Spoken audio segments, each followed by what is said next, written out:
Thank you so Yeah. much for joining us. I'm Sean from Go-Wirral. Obviously, people who follow us will know that we talk to people regularly, kind of anyone really, from business owners that are local through to sports personalities. And we spoke to a lot of netball personalities. So we spoke to Lauren Palmer. We spoke to the head of the NSL, Claire. And today we've got Lucy Goodman with us. And for those that don't know her, Lucy, do you want to tell everyone who you are and what you do?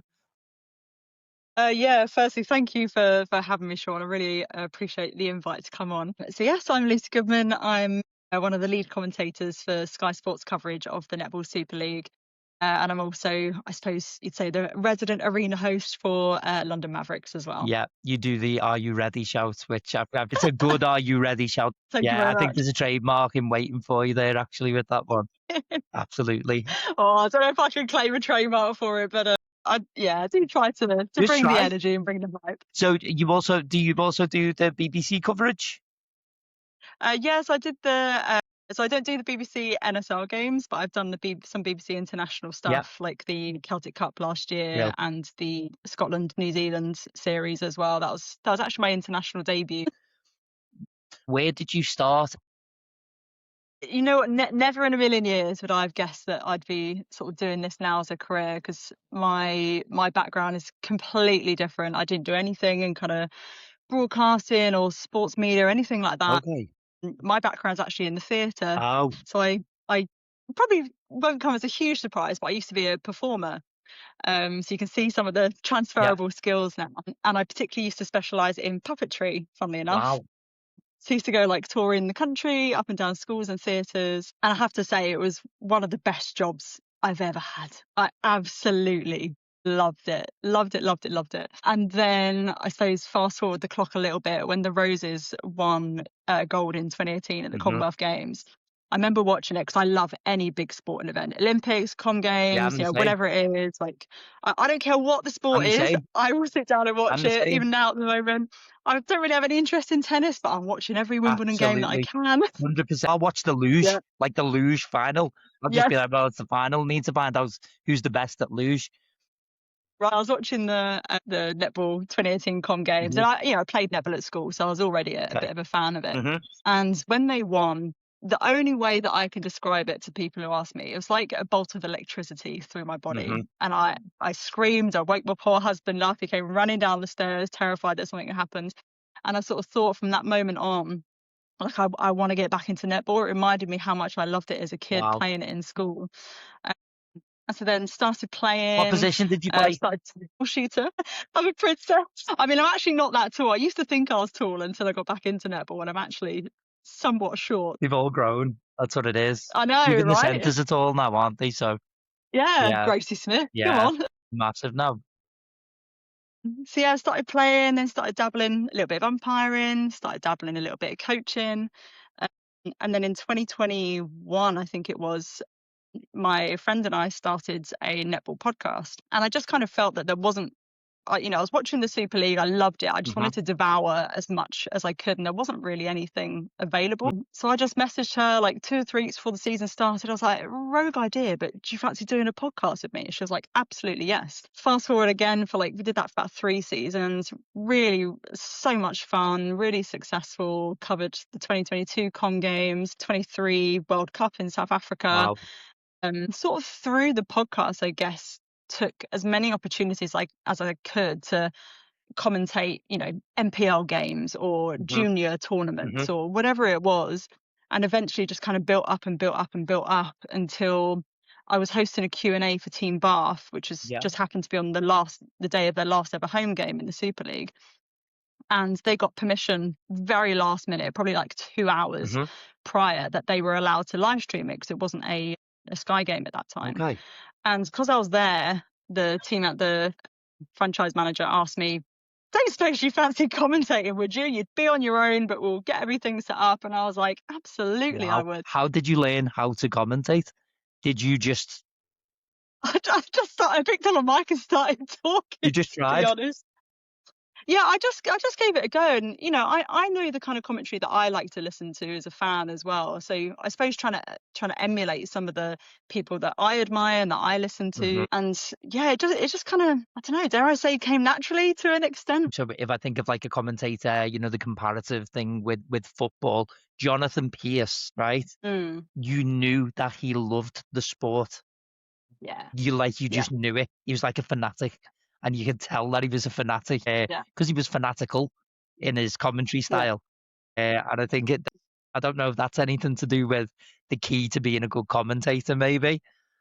I think you have to be passionate Yeah, about it, and that probably is like the biggest comment that I get from people is they're like, I can, whether I'm hosting or commentating, they're like, I can tell your passion for the yeah. game, and that genuinely, I think that is the kind of founding principle of what I do. Is if you're not passionate about it, it just won't come across the same Hmm. way. So yeah, I did that Team Bath game. There's a really lovely outpouring on social media 'cause I was just in a completely different world, and it was such a whirlwind. And I saw these messages afterwards. I was like, oh my goodness, this is so beautiful.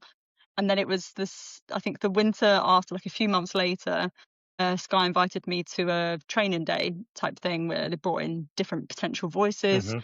And then, yeah, did the 2025 season as my sort of debut with Sky, and just finished my second season So now. was that the first season that it was on Sky, the NSL? Was that the first?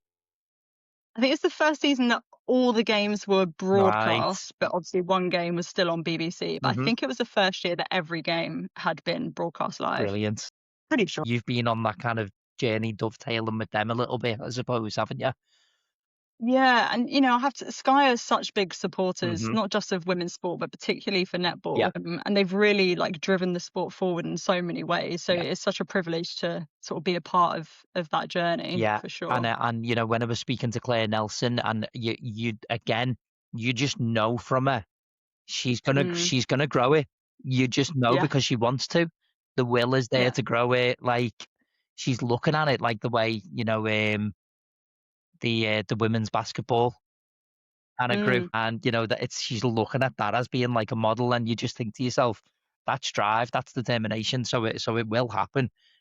And I yeah. think, the fact that you can watch it all on Sky now, it's just amazing. And then, you can watch it on catch up on YouTube, on the Sky Sports Yeah. channel, and it's perfect, isn't it? It's accessible, so anyone can watch it. Um, and I just think they're doing all the right things to kind of grow the sport really and create that buzz about it. And I do think that even this season, so obviously in football, we have Sky Sports News, and it's the transfer centre. I think the Hmm. transfer centre with Sky Sports News is maybe more watched than the football itself, if I'm completely Okay. honest. Football is about the fanaticism. It's about, and actually a lot of it's about transfers and kind of Yeah. who you team are going to get next and who's being sold and who's being brought. And what I've seen this season, and a message Claire, I said to her, like, this is what drives fandom is transfers, movement between Mm, clubs, and actually I've seen little bits of that this season, with people mm, moving to Nottingham Forest. They announced really early who was leaving, didn't they? So then that creates who's going to join. And people already had a couple of ideas with who was going to join. But that's the point too, people yeah. guessing about who is going to join. So Yeah. Everton Football Club, who I support, we were always gonna get this player called Riquelme, who was this Argentinian midfielder, and we were gonna Yeah. sign him. According to the gossip rumors, for like 10 years, we never ever signed him. But there's something in the we're getting Riquelme this season, and we never ever did. Yeah. So there's something about like transfer season being like more of a thing. So Mm. Lucy, I think transfer centre with Well, you would be next level. well, watch this Yeah, space. Watch this all space. you need, little 2 hour thing about who's moving where, and yeah, I think a lot of people would tune in for that. Yeah, I love that idea. I Yeah, love it's it. just like I don't know. It's just I think it's where the sport's going next. It's that professionalization and the kind of it's elite level. Just with my daughter, just Mm. just like the athleticism that is needed to compete at these leagues. it's just like next Yeah. level. So netball Yeah. really does need a lot of pushing towards this is elite professionalism, like it's elite level Mm. sport, it's elite athleticism. And I think once that message gets across, I think like the sport will just absolutely like it'll grow massively. But in terms of netball, obviously you cover so much of the sport, whether that's with BBC or whether that's with Sky Sports. What is it with netball that keeps you so passionate about it? What is it about that sport? You know, it's such a good question. I think there's something about it being like the ultimate team sport. The I fact that agree. you literally can't get it from one end of the court I to the other agree. without using multiple team members. There's something about that that sets it apart from something like a basketball or Hmm. a football, you know, even like a rugby. Hmm. Um, and I think that is in a way like quite unique to it. Yeah. And I think that's something to do with it. But for me, I think the fact that it's always historically been like very female focused as Hmm. well. It's a really beautiful space, a really empowering Hmm. environment that I think is absolutely key, very appealing to me. Although that being said, I do love watching the growth of the men's and mixed games Yeah. as well. I'm very heavily invested in that side of netball as well. And I think it's like what you sort of alluded to, the athleticism. Like I have yet to see a person go who questions netball prior to go into a Hmm. game, go to a physical Hmm. match and then come away not being converted. That's right. Like when you 100%. Like when you actually go and see it live, like I've yet to see a person who hasn't then become a fan of the Yeah. game. It's so dynamic, it's so fast, it's so Yeah. strategic. Yeah, It's just for next me, it's level, kind of isn't like it? what's not to love. It's It is, it it's next absolutely level, is. and you know it's like because I've got a lot of male friends and they're obviously into the football and stuff, and I've got rugby friends as well, and a lot of them will be like, well, it's not, it's a non-contact sport, you know, and you're like, listen, my daughter's a goalkeeper, and it's just like this is a tough sport. Yeah, yeah, Injuries, like it's heavy stuff, isn't it? You know, it's not easy. And I think just a lot yeah, of people maybe don't know that about it. And you're right, it's because they've never watched it. And I think as yeah, soon as they watch it, you go, oh no, this is elite level yeah. sport. Absolutely. When I watch the World Cup now with the men's football, maybe that kind of relentlessness of netball. I think sometimes when you then go back to watch maybe something more traditional like football, it's like, God, this Mhm. feels a bit slow. Yeah, it has spoiled us a little Yeah, bit. The fact that you can watch a football game and potentially not a single goal is scored in 90 yeah, minutes, or you know, even maybe yeah. longer than that if it goes to extra time or Try whatever, and being you're an just like, Evertonian. yeah, sorry. I mean, I don't know a lot about football, but no, you know, but the fact that you can get the most interesting thing Yeah. in netball half the time, Hmm. that's actually almost secondary, Yeah. but you can get 100 goals easily in Hmm. a game. So yeah, it's just you can't take your eyes off it. It's so fast and there's just so much to look at Yeah. across the entire court. And I do find it's something, particularly in men's football, not so much in women's football, I find personally, is that there is just so much time wasted just passing Yeah. along the back four and blah, blah, blah. Yeah. I think women's football attacks the game a little bit more, which I quite Yeah. like, but yeah, compared to netball, there's no contest for me. Yeah, absolutely. Back to a conversation I was having with Claire Nelson. It was about the kind of timeouts, you know, the tactical timeouts.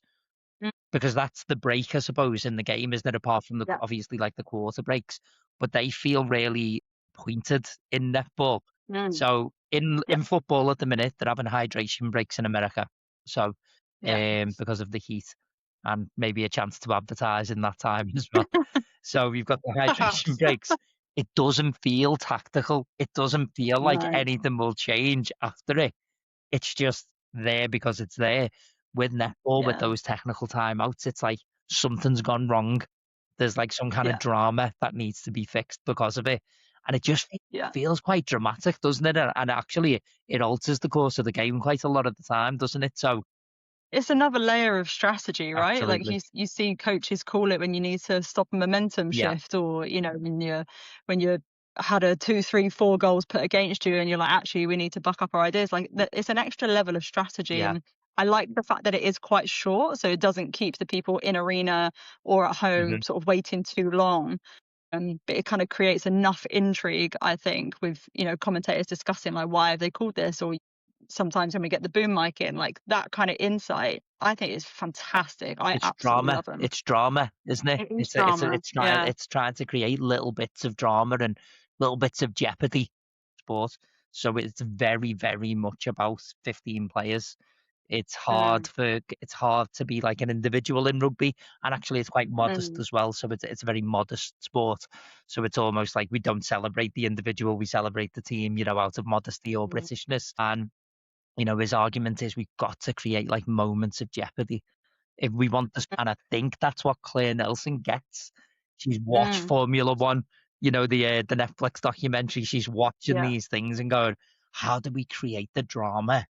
Because yeah. sport is like dramatic, and I think the stories around sport sometimes are as important as the sport itself.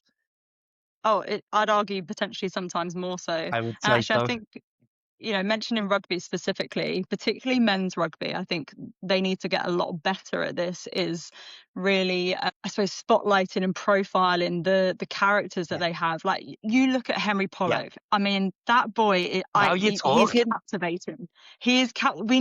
Yeah, We need so much more of him. mhm, And Ellie yeah, Kildunn, a Jess Breach, yeah. like these are very, very marketable people. And I don't think the men's game do it quite as well as the Mm, women's game just yet. that's right. But if they can get more into that and kind of be a bit braver, I suppose, some of the players, Mhm. then yeah, they'll be flying. And actually, I think netball really needs to do that as well. Yeah, I would agree. Actually, yeah, it's that celebrating the individual, isn't it? And like, because I think we can become a little worried that we're celebrating the individual too much at the cost of the team, essentially. But really, if we're just trying to grow the sport, we've got to celebrate the stories. Like, we've got to celebrate the individuals and their stories, and there's room for everyone. Ilona Maher, the Ilona Maher effect Yeah, at Bristol that's Bears. right. Like, my goodness, they had to change Yeah, stadiums in order to house games when she came yeah, over. Like, that is absolutely wild. And this journey from athlete to icon, yeah, I think, is something that is gonna that's what's gonna unlock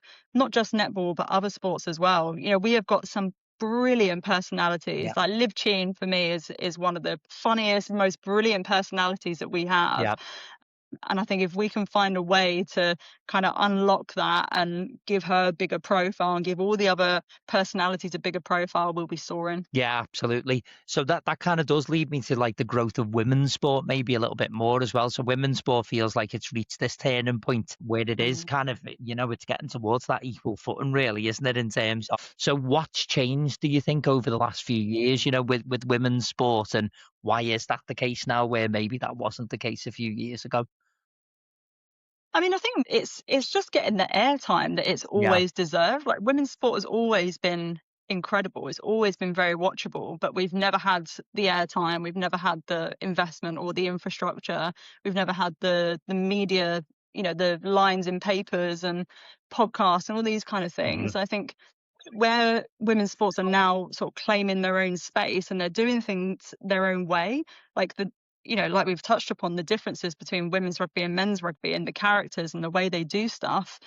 I think that's just paying dividends now. Like we're claiming our own space and we're doing it our own way. And I was at the Rugby World Cup, Women's Rugby World Cup final, and it was one of the most unforgettable, unbelievable atmospheres I've ever seen in my life. hmm, I'm getting goosebumps just thinking about hmm. it now. And yeah, I just think it's the fact that we're now demanding and creating our own spaces. I think you've kind of talked, maybe mentioned it then. It's so kind of like accessible. So you Mm, can find it now where you couldn't really find mm, it before, could you?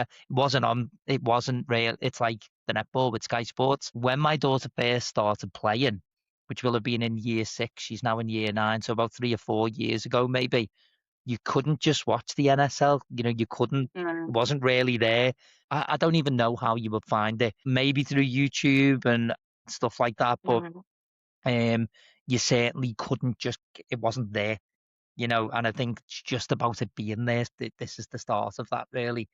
I think the men's game with rugby could learn a lot from the women's game at the moment in terms of the Oh, marketing absolutely. side.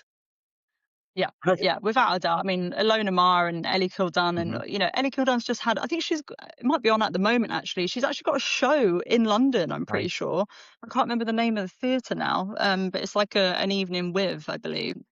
5-10 years ago, would that ever have No. happened? Like, I don't think so. So, yeah, we are sort of flipping the script and we're doing things our own way. And long may that continue. And Yeah. hopefully the men's game will sort of take a leaf out of our Hmm. book because I do sometimes think the men's game, dare I say, has runs into a little bit of danger of being a little bit boring, a little bit predictable, because it's always been like they do things the way it's always been done, the status quo. And that's why like the Saracens rebrand that we've seen recently has been really, really interesting, because they've completely just torn up the playbook. Well, James Hamilton is involved in that as well, isn't he? So James Hamilton, he this, you know, he watches the American football. He watches the Netflix documentaries about the Formula One.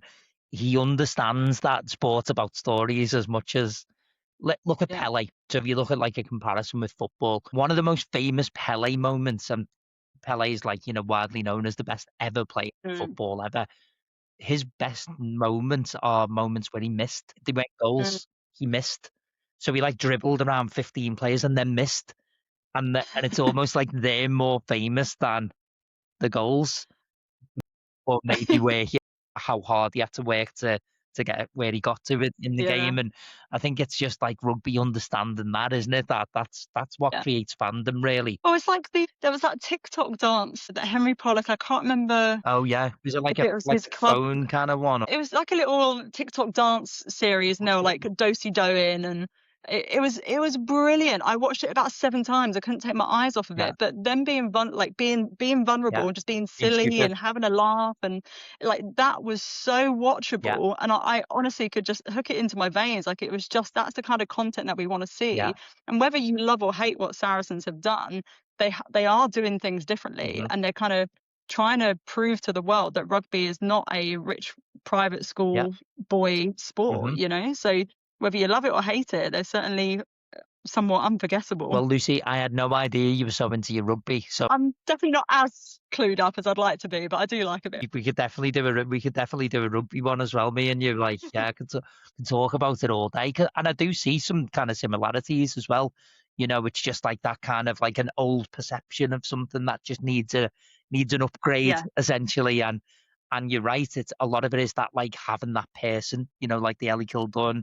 It's like about a person sometimes that transcends into like icon status. Athlete to icon, and you just need that one person, don't you?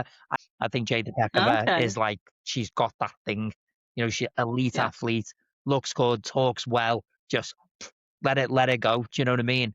I just think sometimes you need that player who's elite as a player, but just a bit more to them as well, and a bit more X factor and stuff. We talked a little bit before about, you know, it looks, or it might sound to the listener, effortless, but obviously it is just not like that. And there's so much kind of preparation behind it. So what do you have to do to prepare for like covering like, you know, like the grand final or something like that? Yeah, so I mean, Nia Jones has spoken a little bit about this on the Here If You Need podcast, which is really interesting. I suppose it depends on what kind of role you're doing. So for me, I'm always a lead commentator. I'm never a colour comms, as they call it, your co-commentator or a pundit or anything like that, because I'm not a former player or coach. So I'm always a lead comms. For me, dare I say, I might over prep a little bit. I like to rather have too much than not enough. So my kind of average game day preparation, I'll have my team sheets, which has got pictures and basic information on all the players, so ages, positions, heights, and where they've played before, international accolades, any awards that they've won, like player of the season, all that kind of stuff. And then as we get further on throughout the season, I'll pull some individual stats in there as well. I'll then have a team information sheet as well, so things like where they ranked last season or where they finished the league last season compared to where they are, any changes in head coaches, any of their individual accolades or caps or anything like that, and then sort of any key talking points, like whether they've had wholesale changes or just 1 or 2 changes. Then I will have like a game prep sheet that has, particularly later on in the season, the list of all of the games that we won and lost, whether they were home and away, what the margin was, any key team stats, i.e. are they the most penalised team, the least penalised team, do they have the most games, are they big ball winners, all those kind of things. And then I'll have my somewhat infamous now stat sheet, which is a gigantic Excel spreadsheet that tracks every single individual stat for every player of every game throughout the season. That's incredible. Which is what. So every game that we do, we are given a live stat sheet on a website from the Netball Super League, and that gives us live in-game stats.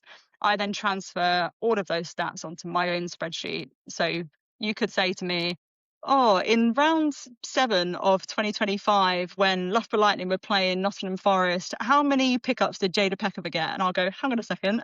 Well, yeah. So I've got the individual stats. Then I've got another tab that has all of the quarters that are won and lost that are color coded.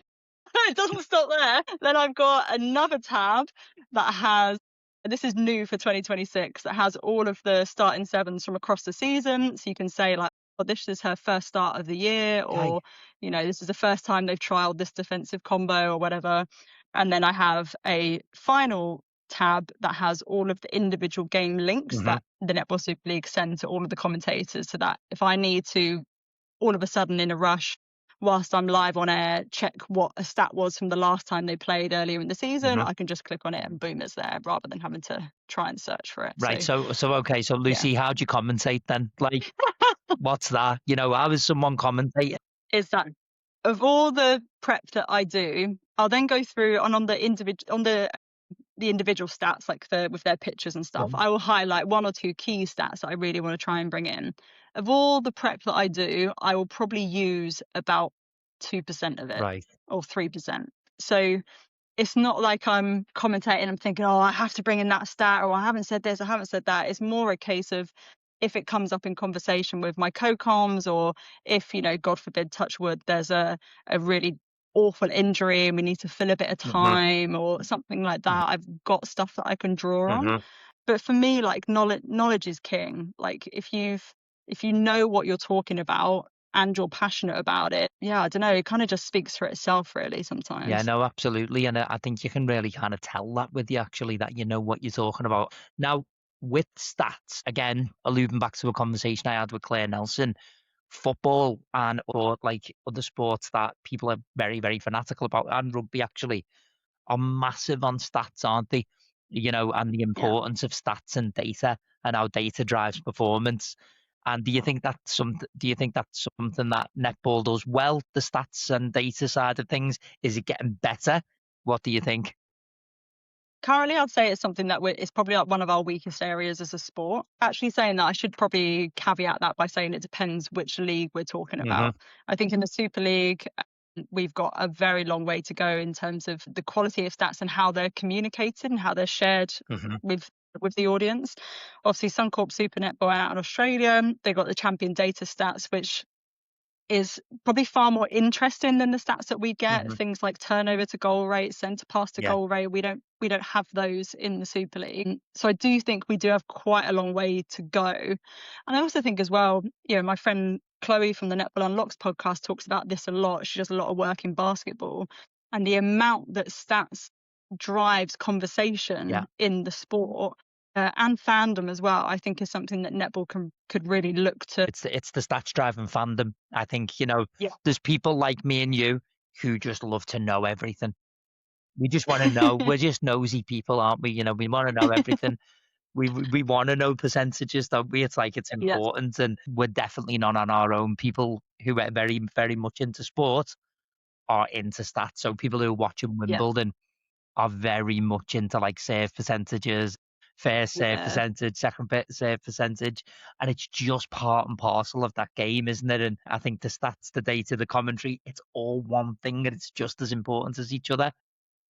I think as well, it's also about telling the narrative. Like, there's only so much of a narrative that we can draw out of, you know, how many turnovers someone got, or, you know, how many intercepts they got. Like, that is great, and you can draw a storyline from it.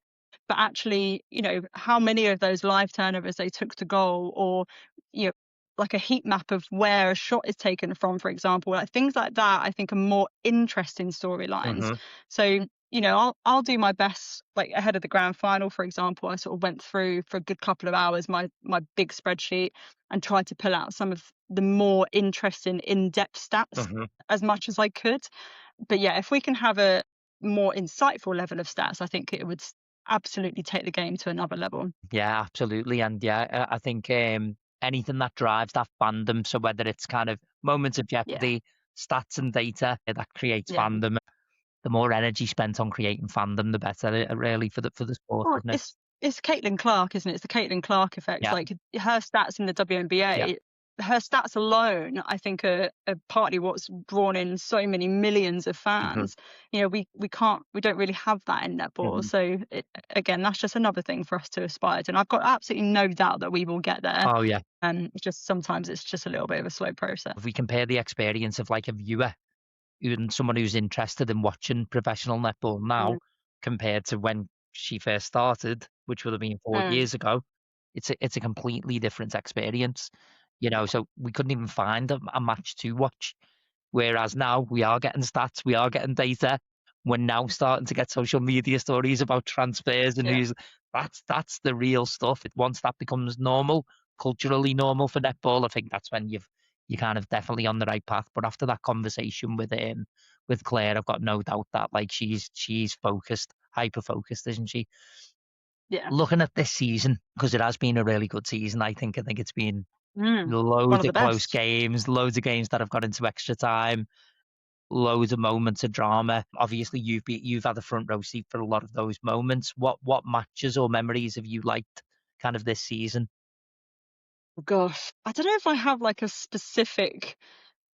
specific match or any. I mean, Dragons getting their first home win in, I think it was over 2 years. hmm Like that was Yeah. pretty cool.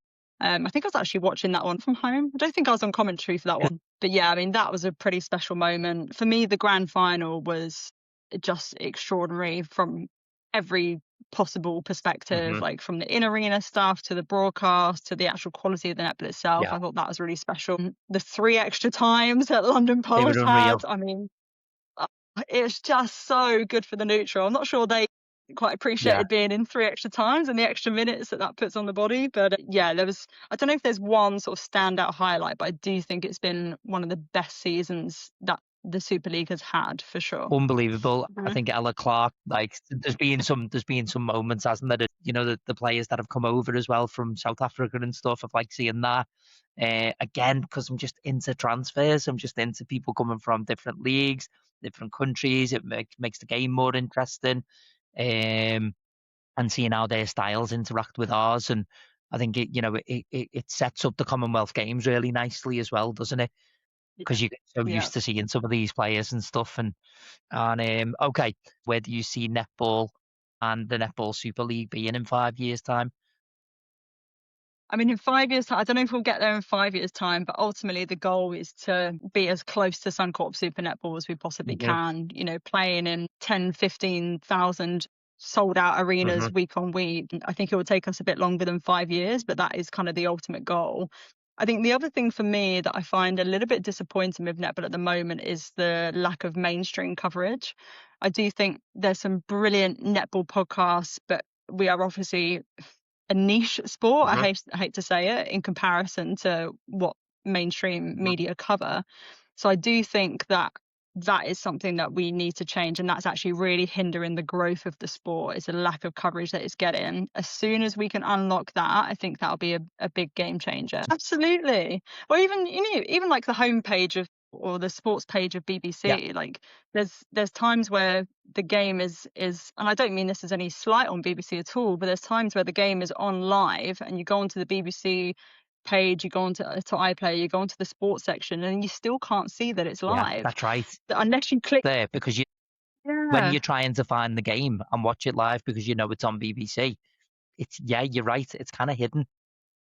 yeah, and where are all the articles from? Mm, You know, Telegraph, Guardian, whoever, all these big media outlets when Thunder won their fifth, because there were so many records that were either matched or broken with that. The fact that you had great storylines like Karen Gregg, Laura Malcolm, Eleanor Cardwell being involved in every single grand final that they have won, like that is an extraordinary mm, storyline. The equal most Super League successful Super League franchise ever with Team Bath. mhm, That's a great storyline. The fact that they beat the defending champions on in Manchester, like there's just so yeah, much they could have talked yeah, about, and I just didn't see any mm, mainstream media coverage whatsoever. mm, So I think that is something that we really need to try and yeah. I don't know how you address it. But you are right. When I think about it, if I tried to find outside of, my social media, for example. Would I find Mm, any stuff to do at netball? Probably not. You're right. And the Commonwealth Games is coming up, so yeah. really, it should be everywhere, shouldn't it?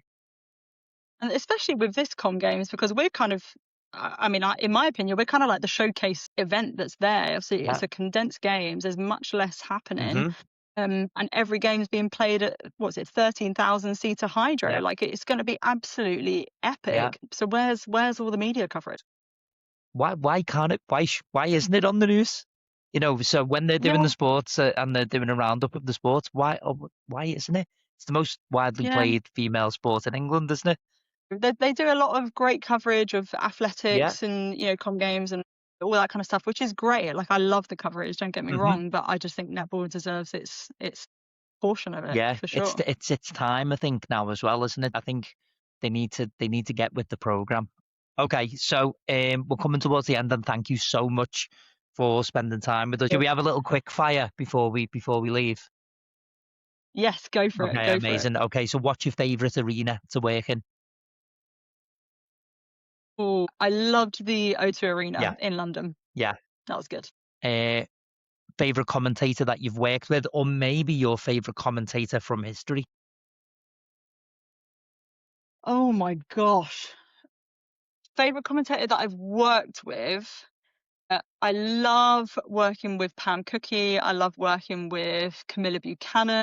I love them all. They're all great. They're all great ladies. I'll tell you who I would love to work with is Nia Jones, Yeah. for one. Sue Gordian, for me, I think is the best commentator of any sport Hmm. ever. I think she is simply extraordinary. Um, so yeah, I wouldn't ever be able to work with Sue because we're both lead, Yeah. and I don't think I could do co-coms. But yeah, Sue is like the ultimate. So, if there was a dream sport, an event outside of netball that you would want to present, what might that be?